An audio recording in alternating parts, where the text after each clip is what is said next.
घंटाघर का हाल आप देख सकते हो। पूरे प्लेटफार्म पर कितना ज़्यादा कचरा बिखरा हुआ है इस समय। पूरा प्लेटफार्म कचरे से भरा हुआ है और ये कचरा भी उनके द्वारा ही किया गया है जो माँ गंगा में आस्था रखकर यहाँ पर जल लेने के लिए आए थे।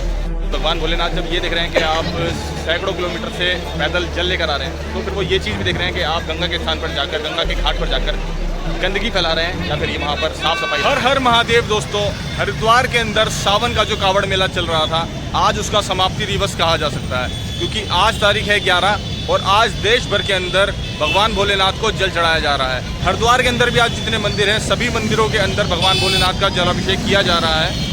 हम अभी खड़े हैं हर की पौड़ी के पास। आप देख सकते हैं कल जितनी भीड़ थी, आज उसकी तुलना में भीड़ काफ़ी कम हो चुकी है। पीछे आप देख सकते हैं गाड़ियाँ चल रही हैं, लेकिन कल ऐसा माहौल था कि कल पूरा रोड जाम पड़ा हुआ था।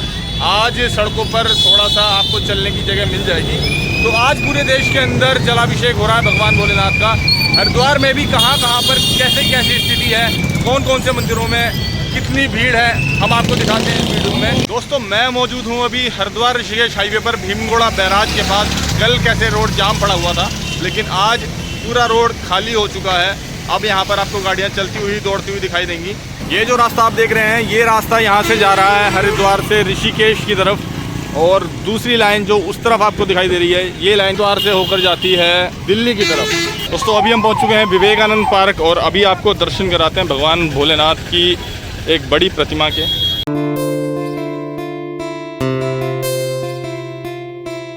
तो दोस्तों ये है विवेकानंद पार्क और आप फिलहाल अभी दर्शन कर रहे हैं भगवान भोलेनाथ की बड़ी प्रतिमा के।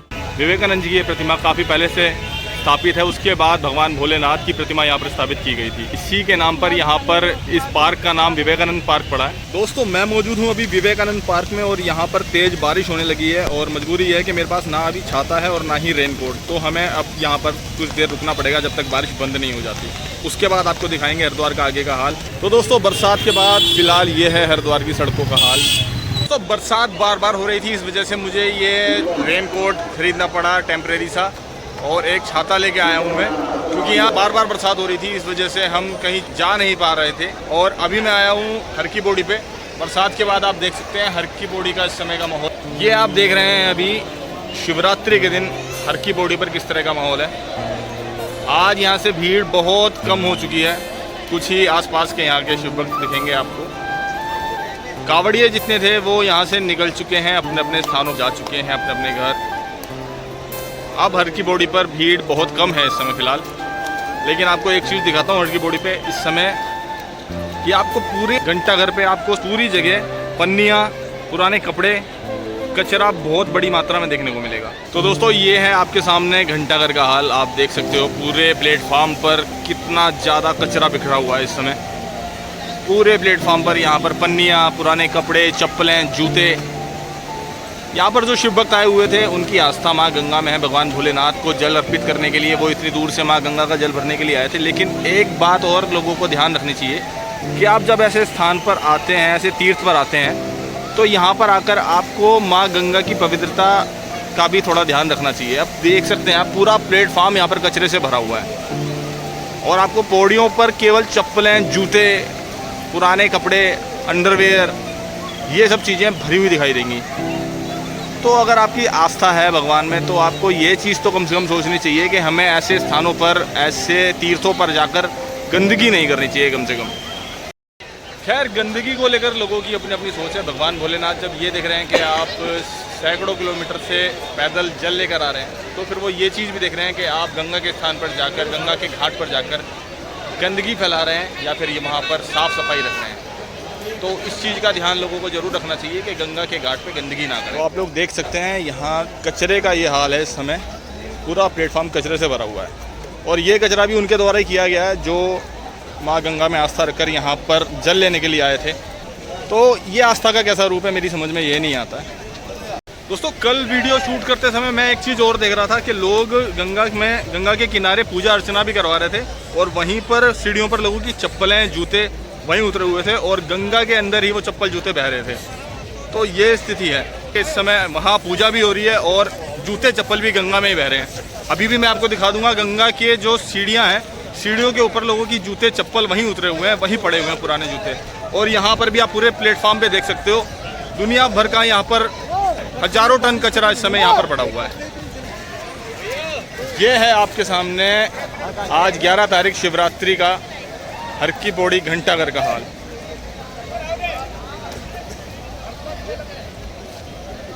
ये कचरे के ढेर देख सकते हो आप। तो दोस्तों अभी का हाल ये है, आप देख सकते हैं यहीं पर स्नान भी हो रहा है, यहीं पर पूजा भी हो रही है और यहीं पर जूते चप्पल भी पड़े हुए हैं, पुराने कपड़े, गंदगी भी यहीं पड़ी हुई है फिलहाल। तो दोस्तों हर की पौड़ी से अब आपको लेकर चलते हैं गुप्तेश्वर महादेव मंदिर की तरफ, जो कि हर की पौड़ी से केवल 1 किलोमीटर दूरी पर ही स्थित है। तो दोस्तों ये है हर की पौड़ी रोड और यहाँ से ये रास्ता जा रहा है रेलवे स्टेशन की तरफ। सामने आपको हर की पौड़ी का रास्ता दिखाई देगा, ये पुलिस चौकी है यहाँ पर। यहीं से आप उल्टे हाथ से हर की पौड़ी की तरफ जा सकते हैं। तो इस समय ऐसी स्थिति है हरिद्वार में फ़िलहाल इस तरह का हाल है। जैसा कल का माहौल था उससे पूरा सब कुछ चेंज हो चुका है। कल बहुत ज़्यादा भीड़ थी और अभी हरिद्वार नॉर्मली भीड़ है जितनी होनी चाहिए फ़िलहाल, इतनी यहाँ पर हमेशा रहती है। तो अभी हम आपको लेकर जा रहे हैं गुप्तेश्वर महादेव मंदिर, जो यहाँ पर एक प्राचीन शिव मंदिर है और ऐसा मंदिर है जिसके बारे में यहाँ के लोकल भी बहुत कम जानते हैं। तो हम ऐसे प्राचीन महादेव के दर्शन आपको इस वीडियो में करवाएंगे। हम अभी चल रहे हैं हरिद्वार अपर रोड पर।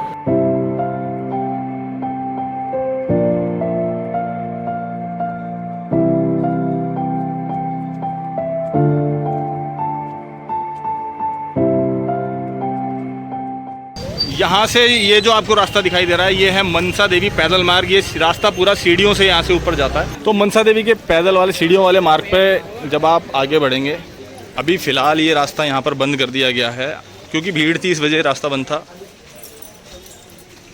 यहाँ से जब ये सीढ़ियाँ शुरू हो जाती हैं, आपको सीढ़ियाँ चढ़नी हैं, थोड़ी सी आप सीढ़ियाँ चढ़ेंगे, लगभग 10 से 12 सीढ़ियाँ चढ़ने के बाद सीधे हाथ की तरफ आपको मंदिर दिखाई देगा। ये रास्ता है गुप्तेश्वर महादेव मंदिर का और ये आप देख सकते हैं, ये नीचे बैरिकेड लगे हुए हैं।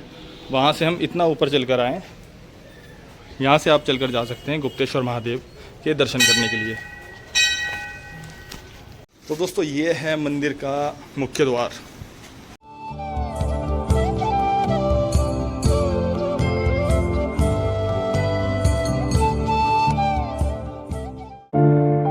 तो दोस्तों ये है गुप्तेश्वर महादेव की गुफा और आप फिलहाल दर्शन कर रहे हैं गुप्तेश्वर महादेव के शिवलिंग के।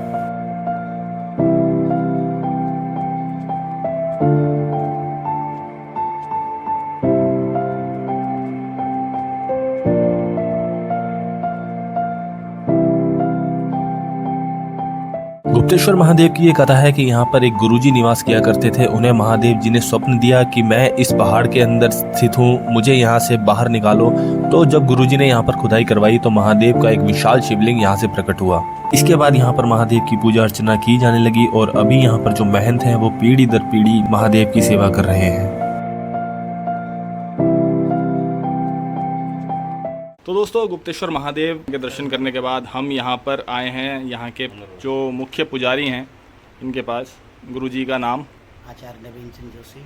तो गुरुजी से जानते हैं कि यहाँ की क्या यहाँ का इतिहास है, क्या महादेव की लीला है और गुरुजी यहाँ पर कितने समय से महादेव की सेवा कर रहे हैं। भगवान स्वयंभू शिवलिंग है, ये गुप्तेश्वर महादेव का शिवलिंग है, स्वयंभू है। ये पहाड़ में से अपने आप निकला था। हाँ, बहुत प्राचीन कथा बताई है, हमारे पुराने बुजुर्ग बताते थे, बहुत पुराने लोगों से सुना हमने कि जो है एक पहाड़ खोदा जा रहा था तो अंदर एक साधु स्वरूप में दिखाई दिए पहाड़ के अंदर जी। तो जो मजदूर भाग गए थे, तो जो महंत थे पहले यहाँ के, उनके ज्वालादास जी नाम था उनका जी। उनके स्वप्न में आया था कि बाहर निकालो मेरे को, तब खुदाई हुई थी उसकी। अच्छा। तो जो भाग गए तो बाद में आके देखा तो यहाँ पर जो है शिवलिंग था, विशाल शिवलिंग था, बहुत छोटा हो गया है। अच्छा। कई लोग इतना अच्छा शिवलिंग था। अच्छा। पुरानी फोटो भी देखी है, इसकी दिखा देंगे आपको। और के 2002 की फोटो हो और अब का शिवलिंग से भी आधा रह गया हो। तो बाकी लीला तो यहाँ मन सब हर भगत की मन की कामना पूरी होती है। जो जिस कामना से आया उसकी मनोकामना हमेशा पूरी कर रखी है बाबा ने। आज तक मैं सुना भक्तों से। आप यहाँ पर कितने समय से महादेव? मेरे को यहाँ लगभग 30 साल हो गए हैं सेवा। बाल्यकाल से ही आ गया था, फिर अध्ययन चला और बाबा की सेवा लग गई। बाबा ने बुला लिया सेवा में, तब से सेवा कर रहे हैं। देखो मंदिर के देवालयों के नियम हैं। देवालय में व्यक्ति जो है किस शुद्धता से जा रहा है, पहले कैसे शुद्ध है, नहा के आया, धो के आया, नहीं आया, और हमारे शास्त्रों में तो बता रखा है कि जो है देवालय की जो मूर्ति है, मूर्ति को सिर्फ पुजारी ही छू सकता है, कोई नहीं छूता। नियम तो इसलिए है, अच्छा, शास्त्रोक्त नियम है कि उसको स्पर्श करने की हिम्मत नहीं है। भगवान को कोई स्पर्श कर सकता है क्या? इनका तेज इतना है, पुजारी बनाया कि इसलिए भगवान से मेरा पुजारी का इसलिए महत्व बताई भगवान ने सही बात है। कि पुजारी ही उसको स्पर्श करता है, उसको जलाना धुलाना पुजारी करे। आप पुजारी के लिए पुजारी की पवित्रता, उसका ज्ञान, उसको अपने पवित्रता ध्यान रखना पड़ेगा, नहा धो के अपना पवित्र होकर स्पर्श करना है। अब यहाँ ऐसे अपवित्रता में आ रहे हैं व्यक्ति, कौन किस अवस्था में आ रहा है, नहाया है, धोया है, नहीं धोया है, कुछ स्त्रियाँ अपवित्र अवस्था में आती हैं, तो देवालयों में उसका प्रभाव पड़ता है। तो हमारा मानना था कि इस प्रभाव से जो शक्तियाँ हैं, प्राचीन शक्तियाँ, कोई भी शक्ति हो, उसका प्रभाव कम इसलिए होता है। तो ये वजह है जो शिवलिंग जो आप अभी फोटो में देखा इतना बड़ा था। यही मानते हम तो उसको जो है, जो कुछ लोग अपवित्रता से आते हैं, कुछ लोग जो है अशुद्ध अवस्था में आते हैं, आए हाथ भी धोया नहीं है, सीधे घुस गए वहीं पर जो है शंकर जी, या यही नहीं है, शक्तियों जितने शक्तिपीठ हैं, सारे शक्तिपीठों का कारण असली यही है कि जो है व्यक्ति जा रहा है और कैसे जा रहा है, क्या कर रहा है, उसकी पवित्रता नहीं, उसकी मर्यादा नहीं है कोई, तो उस शक्ति के, उस स्थान की शक्ति कम होगी, या उस स्थान की जब हमारा, तो मुझे लगता है शिवलिंग कम हो रहा है जी। अब आप यही देखो नीलकंठ क्या हाल है। हाँ जी, वो तो शिवलिंग बिल्कुल वहाँ पे गायब है। लक्ष्मण में क्या हाल है, दैत्यभंजन में क्या हाल है, बिल्केश्वर इतने नीचे गया, उसके ऊपर शिवलिंग नया रख दिया। मैं बिल्केश्वर खुद देखा था, अब तो नया शिवलिंग स्थापित कर रखा हुआ जी। तो ऐसी शिवलिंग क्या अभी मेरे सामने अब तो आधा भी, अब तो बहुत इतना रह गया, मतलब क्या आप देखते हो। हाँ, हरिद्वार के अंदर जितने भी प्राचीन मंदिर हैं, सिद्ध स्थान जो है, स्वयं जो स्थान है, वो जो है धीरे धीरे लुप्त हो रहे हैं। उसका कारण इसलिए यही है, उनकी शक्तियों में, उनकी साथ जो है काफ़ी हद तक मैं समझता हूँ खिलवाड़ भी हो रहा है। हम देवताओं का अपमान ज़्यादा करते हैं, देवताओं का सम्मान कम करते हैं हम लोग। हमारे हिंदुत्व में, सनातन में कहा गया है देवताओं का सम्मान करने के लिए। हम लोग क्या कर रहे हैं, अभी कांवड़िया चल रहा है, फोटो लगा रखी है शंकर जी की, हाँ जी, यहाँ तो पहन लिया, उसे फेंक दिया कपड़े में, उसके ऊपर खुद चढ़ रहे हैं। हाँ सही बात है। ये एक धूप बत्ती छाप रखी है, उसमें भगवान की मूर्ति छाप रखी है, वो कहा जा क्या करे उसका, फेंकोगे तो अपमान, गंगा जी डाल सकते प्लास्टिक का हो, हाँ सही बात तो फिर गंगा जी का अपमान। तो ये क्या है, हमारा सनातन से खिलवाड़ हो रहा है इसमें। आजकल कपड़े भी बिक रहे हैं, उसमें हर हर महादेव, ओम नमः शिवाय कपड़ों पे लिखा हुआ है, वही पहन के फेंके हुए कूड़े में। अपने सनातन का हमारे हिंदू लोग आधे खुद वो कर रहे हैं, अपमान कर रहे हैं। अरे भाव से भगवान को मानो ना। मतलब वही चीज जो मैं अभी वीडियो में दिखा रहा था, हर की पौड़ी पे इस समय जूते चप्पल गंगा की सीढ़ियों पे रखे हुए हैं, और वो सारे जूते चप्पल गंगा जी में रहे थे। क्या साधना है वो? और जबकि ये वही लोग जो इतनी दूर से बता रहे हैं कि 100 200 500 किलोमीटर दूर से जल लेने के लिए आए लेके जा रहे हैं, लेकिन यहाँ क्या करने जा रहे हैं, पाप कर रहे हैं, पुण्य कमा के जा रहे हैं यहाँ से। तो इसीलिए तो इतना पाप बढ़ रहा है पृथ्वी में। क्यों बढ़ रहा है? इसलिए बढ़ रहा है, इसलिए कारण इसलिए यही होते हैं। तो आदमी उस तरह का सोच नहीं पा रहा, उसकी सोच वहाँ नहीं जा रही। वो सोच रहा है कि हाँ मैं हर की पौड़ी जा रहा हूँ, वहाँ से जल भर के जा रहा हूँ, और वहाँ कुछ भी करूँ, मैं यहाँ कुछ भी करूँ, मैं जल ले जाता हूँ, महान काम कर रहा हूँ। उसको पता नहीं इतना वो यहाँ पुण्य करने आया, उससे पाप कर जा रहा है। फिर आदमी कहता है मैं तो कुछ कर रहा हूँ जी, मैं तो 10 साल से कांवड़ ले जा रहा हूँ जी, मेरा काम पूरे नहीं हो रहे। काम कैसे पूरे हो रहे? तो आज तक नुकसान कर जा रहा है लोगों को, कोई बात कर रहा है, कोई यहाँ शराब पी रहा है, कोई नुकसान कर रहा है, कोई। तो ये चीज़ें हमारे सनातन में थोड़ा मैं समझता हूँ, उसमें जो है अगर कोई ऐसा धार्मिक हमारे चाहे शंकराचार्य हों, उनके प्रति कुछ बोलें और उनके लिए कुछ करें, कुछ व्यवस्था तो हो सकता है कुछ, या हमारा प्रशासन हो कुछ करे जी। कोई परिमर्यादा नहीं किसी चीज़ की। बहुत अच्छी बात कही आपने कि इसी तरह से जो हमारे धार्मिक तीर्थ स्थल हैं, अगर इन चीज़ों पर बैन लगाया जाए, थोड़ा सा इसका ध्यान रखा जाए कि यहाँ पर अपवित्रता ना हो, गंदगी ना फैले, बहुत तो इसके लिए कुछ ज़रूर काम होना चाहिए। तो दोस्तों मंदिर से निकलकर अब हम आ गए हैं वापस अपर रोड पर, और अब हम यहाँ से जाएंगे बिल्केश्वर महादेव मंदिर। अब आपको दर्शन करवाते हैं बिल्केश्वर महादेव के। तो दोस्तों मनसा देवी पैदल मार्ग से आगे अब हम यहाँ से चलेंगे रेलवे स्टेशन की तरफ। रेलवे स्टेशन की तरफ हमें लगभग 1 किलोमीटर चलना है। उसके बाद राइट हैंड की तरफ रास्ता आएगा बिल्केश्वर महादेव के लिए, तब आपको दर्शन करवाएंगे बिल्केश्वर महादेव के। तो आप देख सकते हो बरसात भी रुक चुकी है और अब भीड़ भाड़ होनी फिर से शुरू हो गई है मार्केट में हल्की हल्की। अपर रोड पर चलते हुए आपको सीधे हाथ पर मां मनसा देवी द्वार दिखाई देगा, जहां से आप मां मनसा देवी के दर्शन करने के लिए जा सकते हैं। सामने है भगवान वाल्मीकि चौक और यहाँ से आपको सीधे हाथ की तरफ मुड़ना है बिल्केश्वर रोड पर। बरसात की वजह से अभी आप सड़कों का हाल देख सकते हैं। और अभी यहाँ पर बताया कि कुछ समय पहले यहाँ पर पहाड़ भी खिसक गया था, जिस वजह से पहाड़ की मिट्टी बहकर यहाँ पर सड़कों पे आ रही है।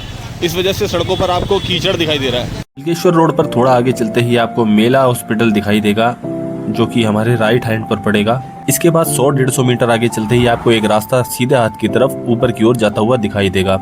ये रास्ता यहाँ से जा रहा है बिल्केश्वर मंदिर के लिए। इस जगह से यहाँ से मंदिर की दूरी होगी लगभग 200 मीटर के करीब।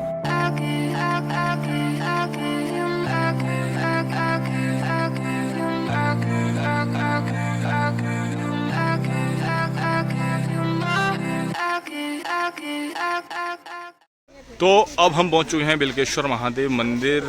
पूरे दिन की बरसात के बाद हम इंतज़ार कर रहे थे बरसात बंद हो, तो पूरे दिन की बरसात के बाद अब फाइनली हम आ चुके हैं बिल्केश्वर महादेव मंदिर पर। अब हम बिल्केश्वर महादेव मंदिर के द्वार के अंदर आ चुके हैं और आपको सामने जो दिखाई दे रहा है यह है प्राचीन कुआं, जिसे अभी ढक दिया गया है।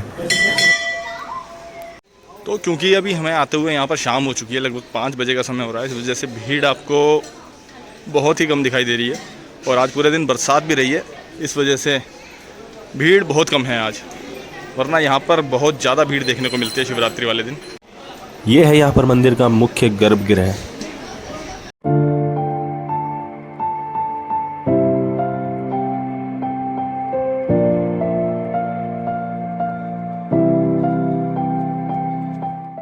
तो दोस्तों नंदी महाराज के ठीक सामने हैं बाबा बिल्केश्वर महादेव का शिवलिंग।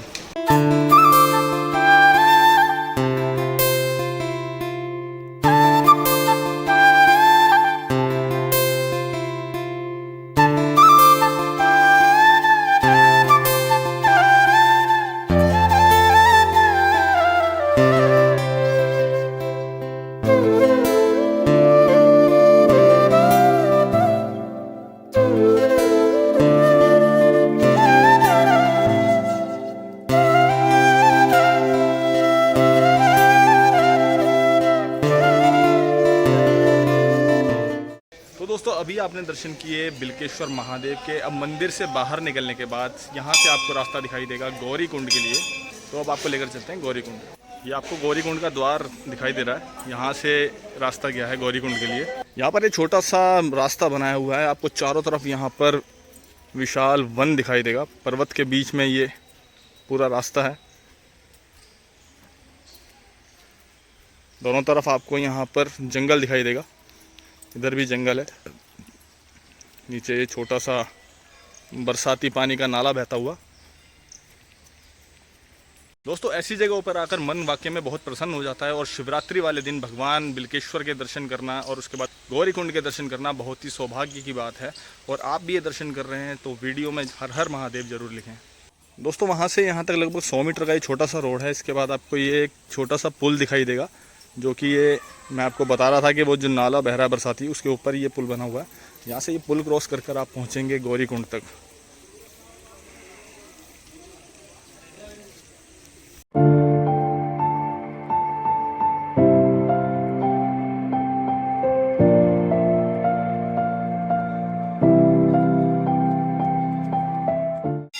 तो चलिए आपको अब दर्शन कराते हैं प्राचीन गौरी कुंड के।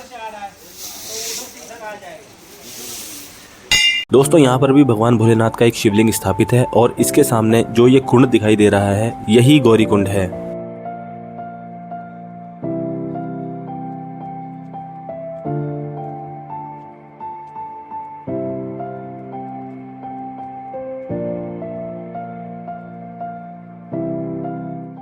तो दोस्तों आज के वीडियो में हमने आपको दिखाया हर की पौड़ी का हाल, दर्शन करवाए प्राचीन गुप्तेश्वर मंदिर के और उसके बाद आपको दर्शन करवाए बिल्केश्वर महादेव गौरी कुंड के।